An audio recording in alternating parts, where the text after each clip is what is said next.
So first of all, thank you, Shirley, and the rest of you for inviting me to give this talk. I'm delighted to be here. Um, it's I'm in California, so I'm also grateful for the scheduling late in your day. So this is not going to be a data talk like the ones that have come before. I'm going to be describing the design and initial stages of a large and very ambitious experiment that LEV Foundation is currently undertaking. And before that, I'm going to give a bit of background on how I look at the problem of aging and the ways in which we might solve it, and bring aging under medical control. And I will talk a little bit about the history of how we got to this point. So I'm going to start, and I get my, there we go, by talking about the challenge, the question that we are all facing when we look at the problem of late life diseases, late life ill health. And this is the way I like to put it. I think that it is not sufficiently often asked why the health problems of late life have proven so much more difficult to bring under control than the health problems of early life, which used to kill so many people. Let us remember that even in the wealthiest countries in the world, the statistics were absolutely terrifying. Just a couple of hundred years ago, we had more than 1/3 of babies dying before the age of 1. And we solved that problem in a very straightforward way using very simple methods. First of all, we discovered that hygiene is a good idea. And then we developed pretty elementary types of medicine like vaccines and antibiotics. And of course, simple things like mosquito nets have also saved innumerable lives. So we must ask, what's so different about the health problems of late life that has resulted in this very much more modest amount of progress over the past century or more?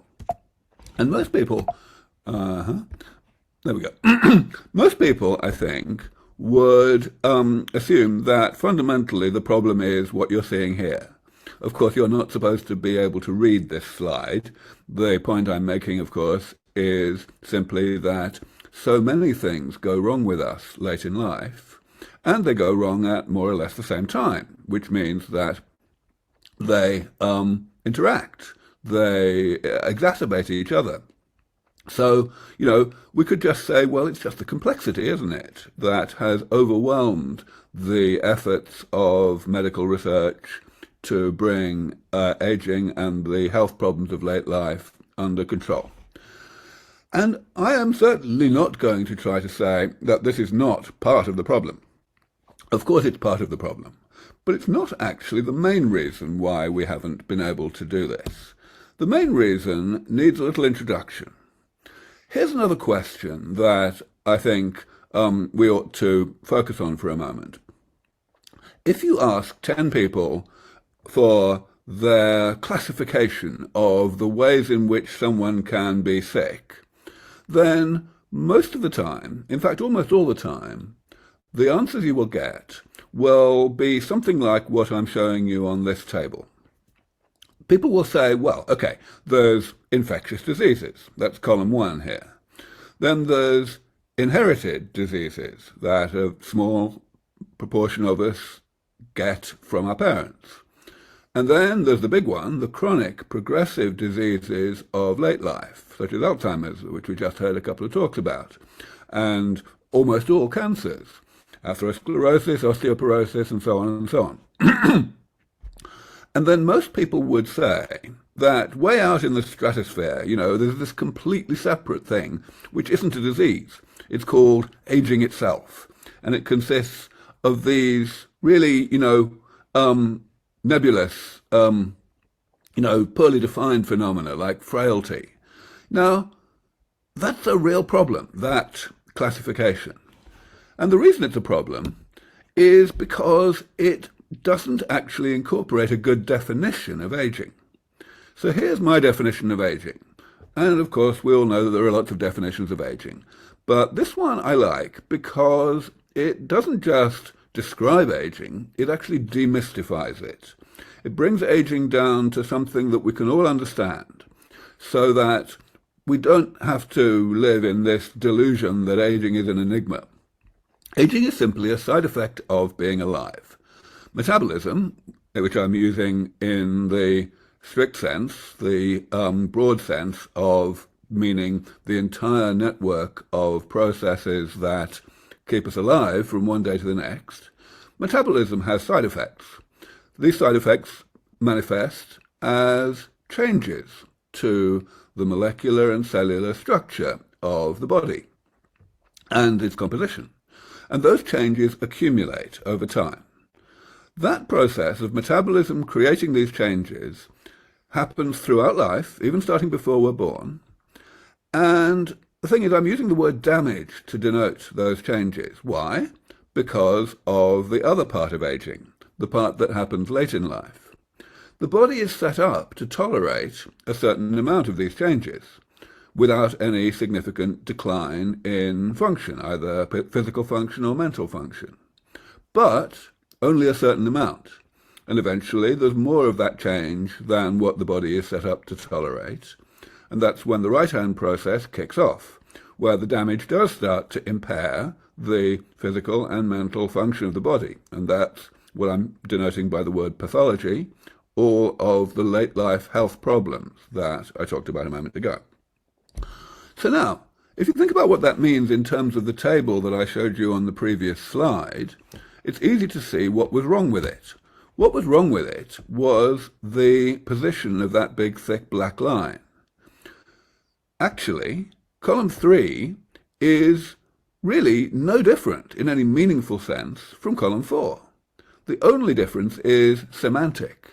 In other words, the things in column 3 are simply the aspects of aging that we have chosen to give disease-like names to. That's the only difference. And that's a really important thing to take into account. The other thing that this shows us is that the so-called diseases of late life are completely different from column 1, from infectious diseases. And that underpins why I have spent a few minutes describing this. Because if you think about what we do today against aging, it is ignoring what I just said. It's treating the health problems of late life, column 3 and maybe also column 4, as if they were like column 1, as if they were things that you could cure, when in fact they are side effects of being alive, and we don't want to cure being alive, let's remember. So that's really what geriatric medicine is. It consists of directly attacking the pathologies of late life as if we could eliminate them.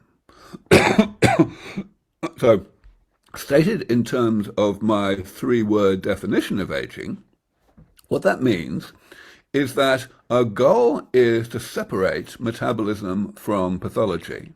In other words, to allow people to carry on being alive without getting sick, while at the same time, the question is, how do we do that?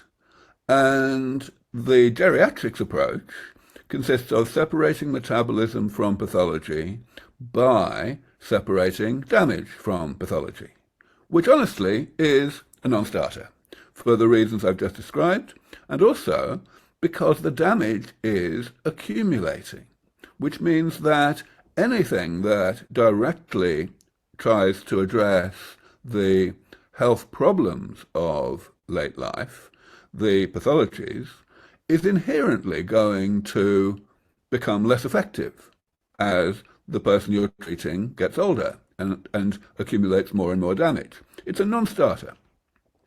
All right, now, I'm not the first person to have realized this, not at all.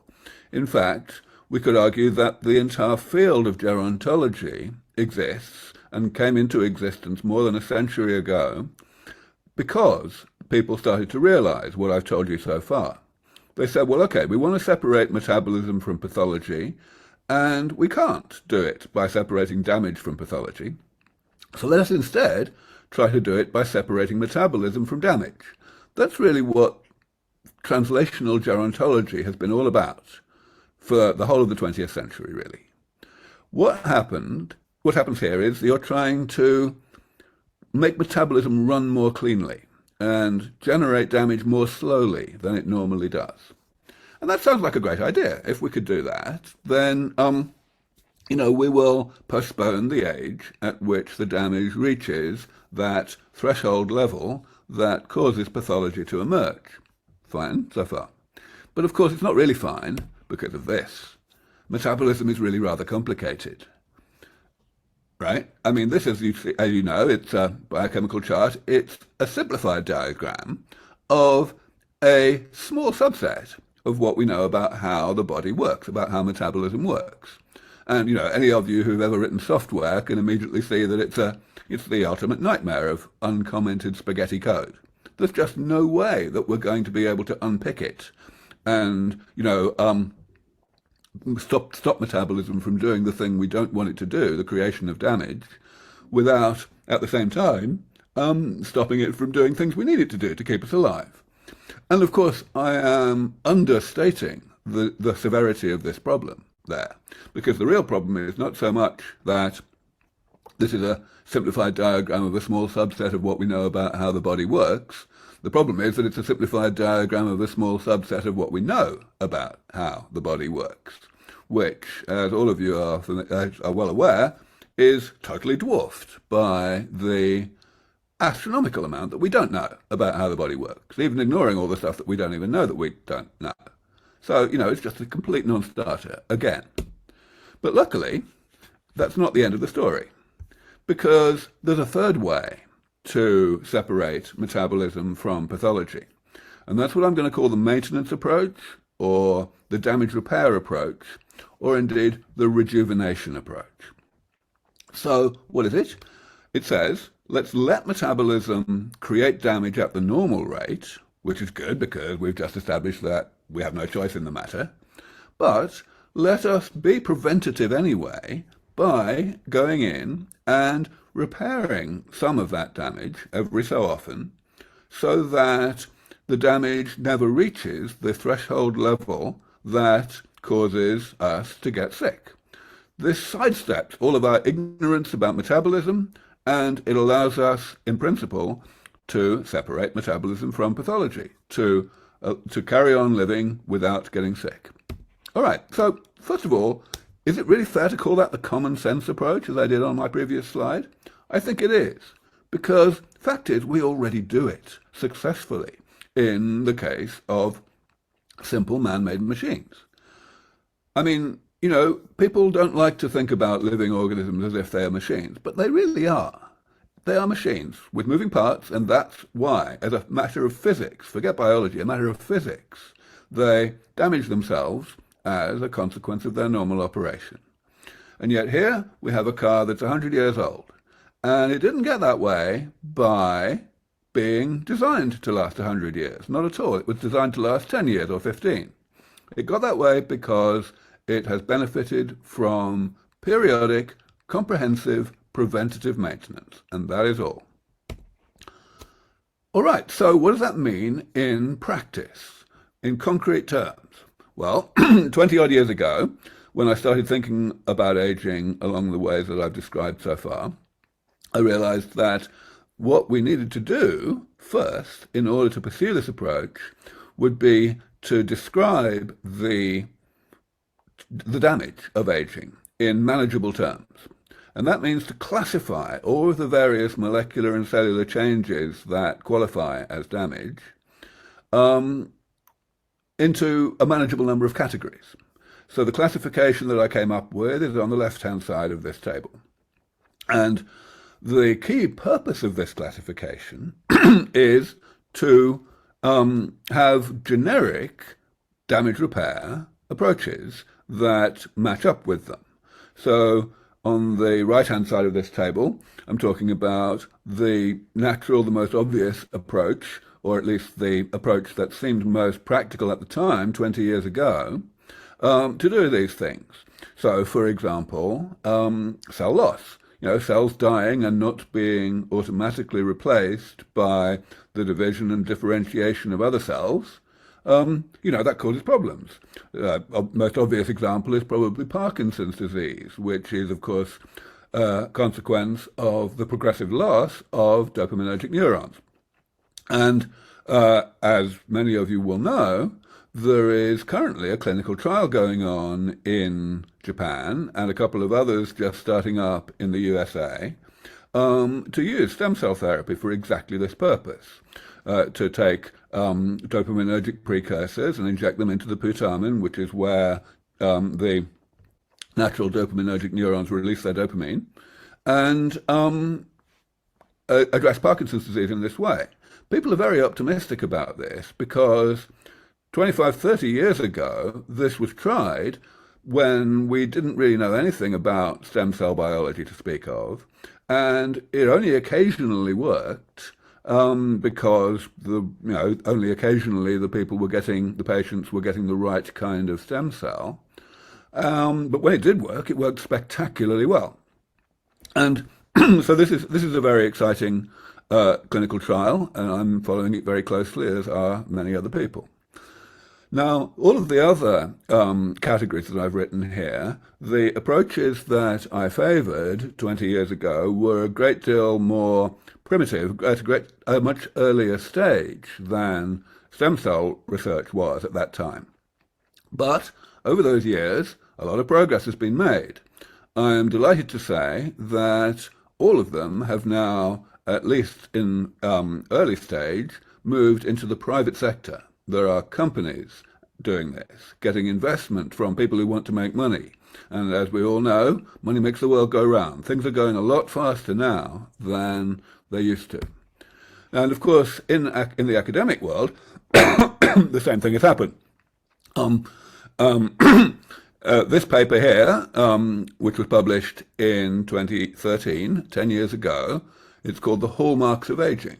And it's by far the most highly cited paper in the whole of the biology of aging this century, and it's very likely to stay that way. It's saying exactly the same thing that I just showed you on the previous slide that I published a decade earlier, but that's because during that decade I was able to win that argument, that the classification of aging damage into a manageable number of categories is what you need to do in order to describe what to do about it.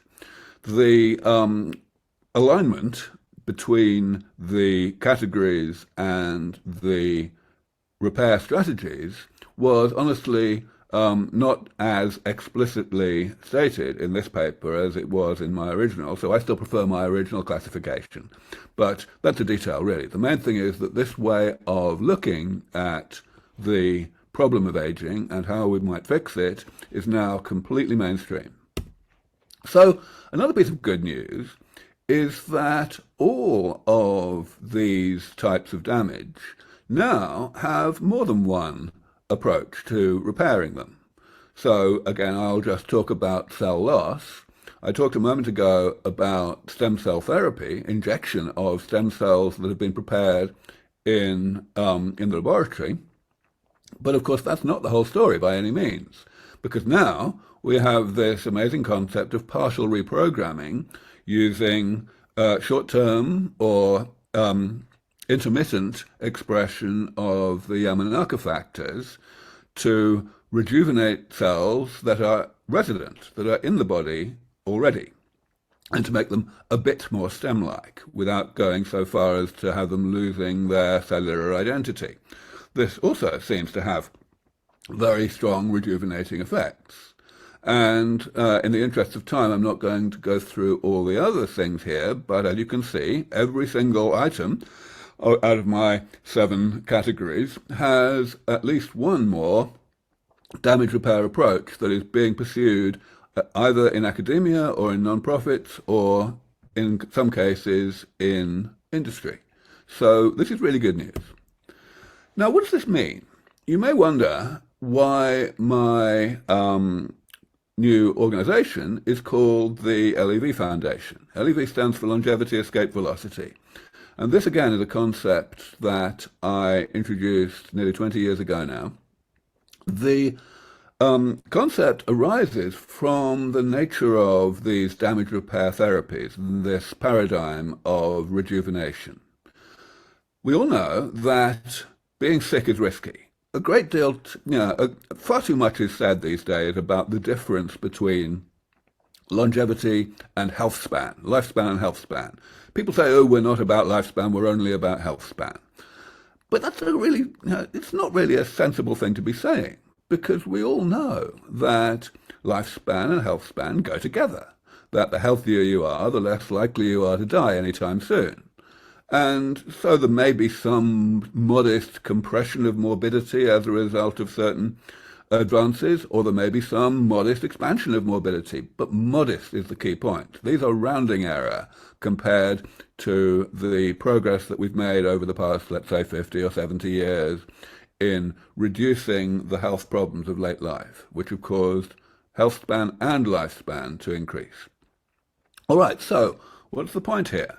Well, the thing is that if we take someone who is, let's say, 60, and we rejuvenate them so that they won't be biologically 60 again for, let's say, another 20 years in terms of the amount of damage that their body contains, then we've bought ourselves those 20 years in which to improve the therapies, the rejuvenation therapies, in particular to improve the comprehensiveness of those therapies, such that we will be able to re-rejuvenate the same person who is now 80 and take them back again so that they won't be biologically 60 for the third time until they're 100 or 110 or whatever.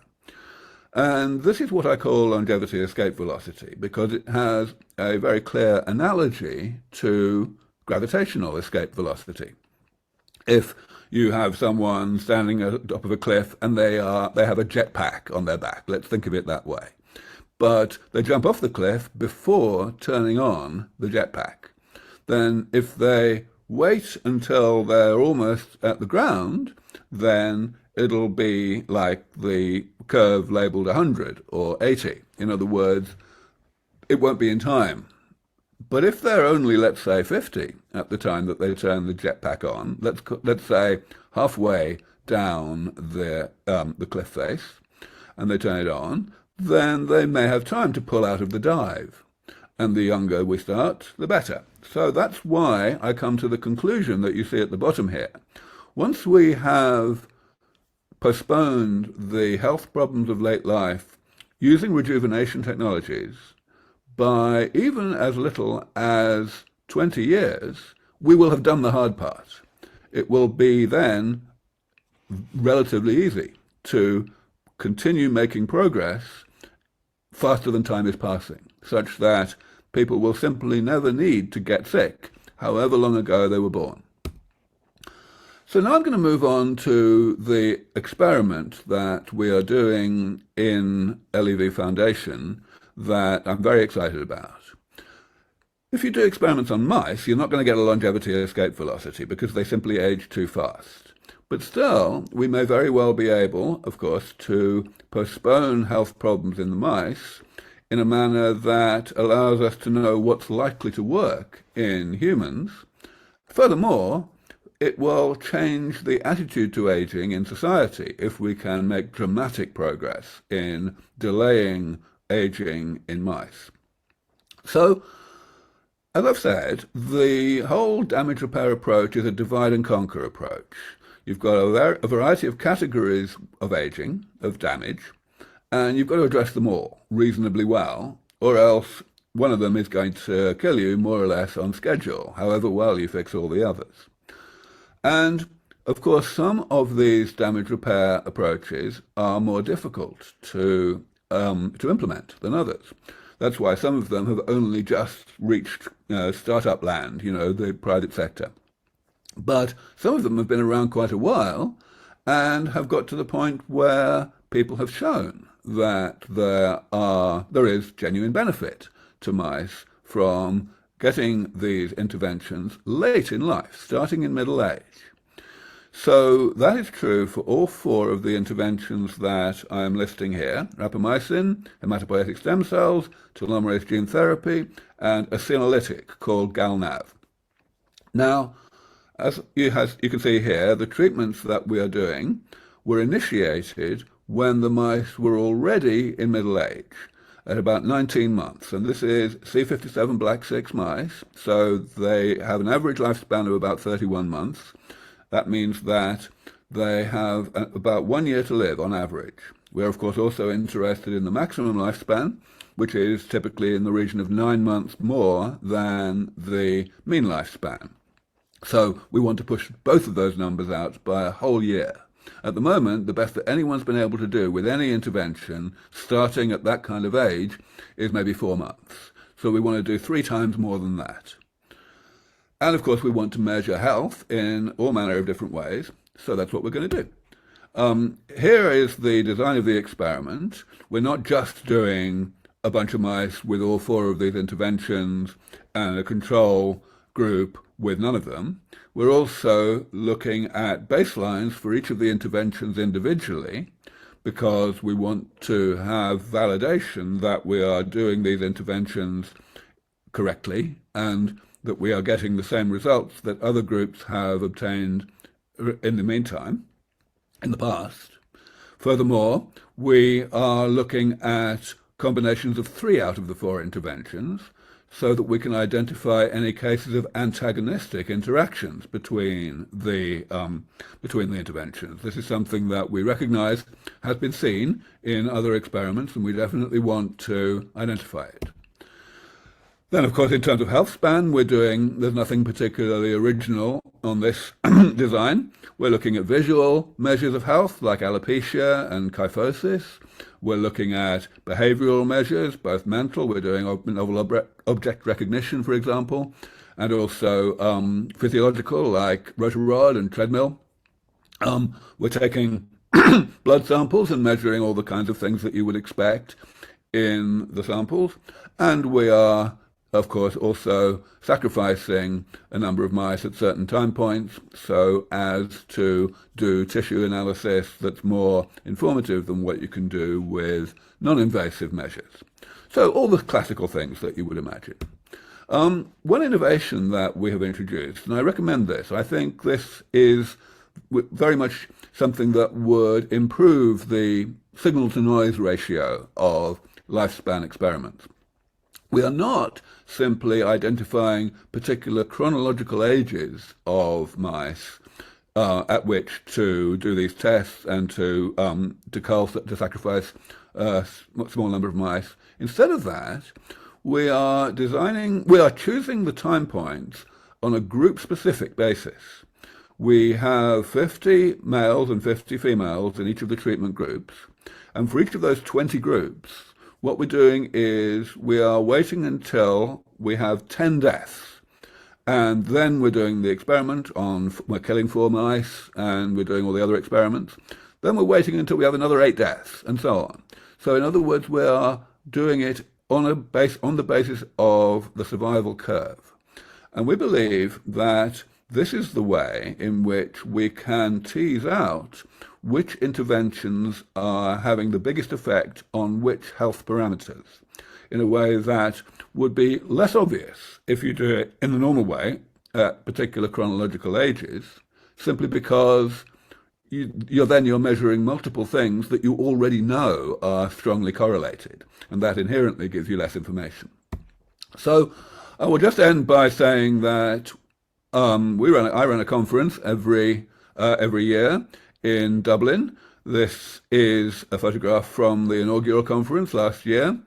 If you go to longevitysummitdublin.com or you scan that QR code, you will see that the speaking roster this year is completely mind-blowing. Basically, everybody who's anybody is going to be on the program.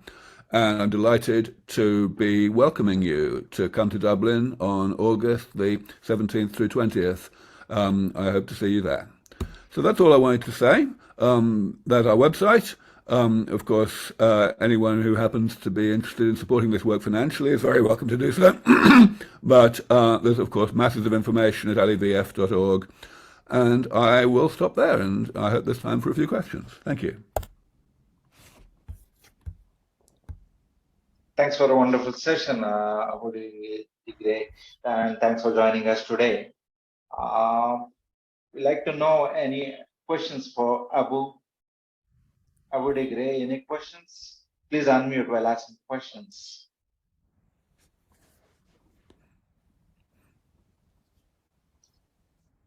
Is there any questions?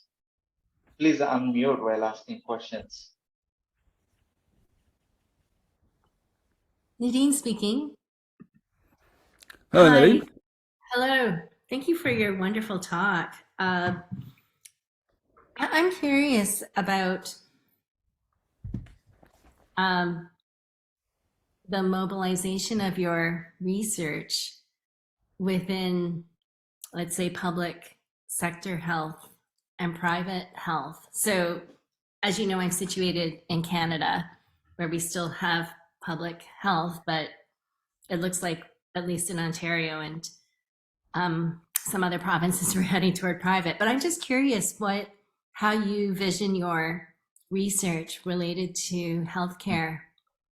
Yeah, I mean, of course, in order for this to really get ready for prime time, we need to make further progress in the laboratory. There are a number of damage repair approaches that I didn't talk about today, but which are not even at the level of working in mice yet. So we're talking somewhere away. But your question is very apposite. I believe that it is essential that policymakers and decision makers in government and in the private sector should be educated about about what's coming in time, with enough lead time so that they can respond to it. Because for sure, if we are to maximize the benefit to the public of this kind of approach, then there's going to be a lot of changes to the way that medical care is administered and implemented. In particular, what we need is a much more aggressive approach to prevention. I like to think of damage repair as kind of the sweet spot between prevention and treatment, because it's treatment in the sense that we are taking people back to something like how they were at a younger age, but it is definitely prevention in the sense that we're treating people who are not yet sick, right? And honestly, preventative medicine is a really hard sell.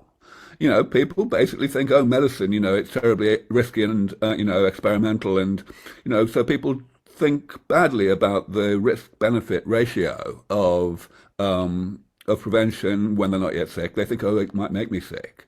We've got to get people out of that attitude in order for this to really take off. And at the end of the day, we all know that, in every democracy, ultimately the decision makers in government have one goal in life, which is to get re-elected. And so they're not going to do things that are not yet accepted by the general public. Really, the same applies in the private sector as well. People want products. So that's why I do so much public speaking and also, so much interfacing with non-scientists, with non-experts. At the end of the day, we've got to make that change first, that change in attitudes to preventative medicine, in order to get this to fly. You're muted. You're on mute. Great. Thanks very much. Pleasure. Thank you.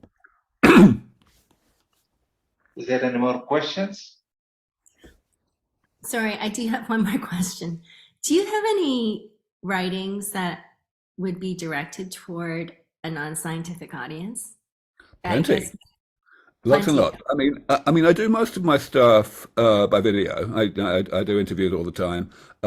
But if you have any specific things that you want me to dig out, just write to me at aubrey@levf.org. I'll put it in the chat in case. There we go. In case anyone didn't see it. Oh no, that just went to Shirley. Hang on, everyone. Yeah, this is Zoom for you. I can't get it. Oh, whatever. Anyway, aubrey@levf.org. There we go. That's what I need to do. There we go.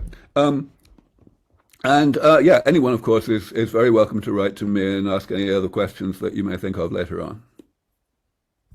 Thank you.